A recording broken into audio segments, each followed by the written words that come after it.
Programang ito ay rated SPG. Striktong patnubay at gabay ng magulang ang kailangan. Maaaring may masiselang tema, lengguwahe, karahasan, sexual, horror o droga na hindi angkop sa mga bata.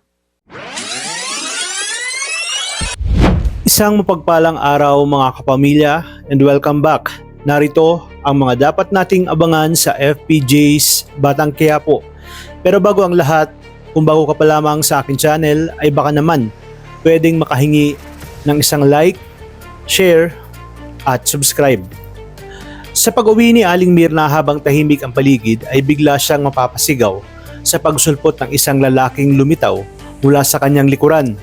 Nanginig ang kanyang mga kamay dahil hindi niya inaasahan na may biglang susulpot sa loob ng kanyang bahay. Tinanong niya kung sino ito at anong pakay sa kanya. Kitang-kita sa kanyang mga muka ang pangamba at takot dahil baka may gawin itong masama sa kanya lalo pat hindi niya ito kilala. Sa kabilang banda, pagkapasok ni Rigor sa burol ni Santino ay agad nga siyang sumigaw na ilabas si Tanggol.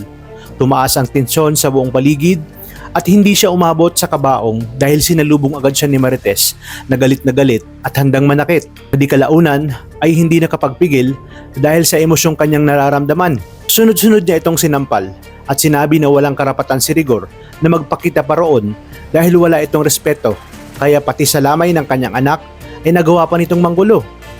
Nanginginig sa galit at sakit si Marites at patuloy na ipinaglalaban ang karapatan ng kanyang anak na mabigyan ng tahimik at marangal na burol. Sobrang galit naman ay tuluyan nang nawalan ng kontrol si Rigor at pinairal niya na naman ang kanyang kayabangan at binunot niya ang kanyang baril at itinuto kay Marites, sabay banta na ipapahuli niya ang lahat ng naroon dahil nagtatago umano sila ng mga kriminal tulad ni Tanggol.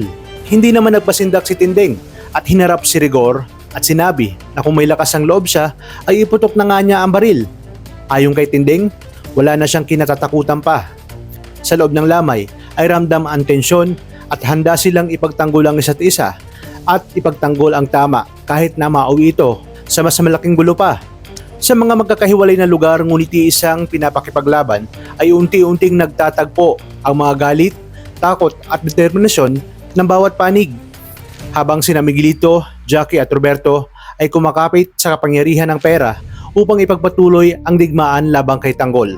Ang mga inosente naman, katulad ng nanay ni Enteng, ay nagsisimula ng madamay sa lawak ng kaguluhan, karahasan na kagagawa ng mga gerero. Ngunit sa dulo ng laban na ito ay mananaig pa rin ang sigaw ng taong bayan at tunay na ipinapakipaglaban ni Tanggol. Marami pang pagsubok ang kanilang kakaharapin, ngunit mapagtatagumpayan nila ito dahil sa tapang at diskarte ni Tanggol. Si Mando naman ay matatauhan na dahil sa sunod-sunod na ginagawa sa kanya ni Rigor at kontratuhin nga siya ay parang hindi niya ito naging kaibigan.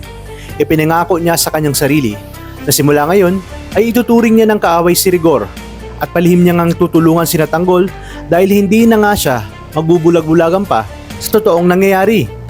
Talagang kapanapanabik ang mga susunod na tagpo sa teleseryeng ito, kaya tuloy-tuloy ang pagsubaybay dito lang sa numero 1 teleserye ng Sambayanan, ang FPJ's Batang Quiapo.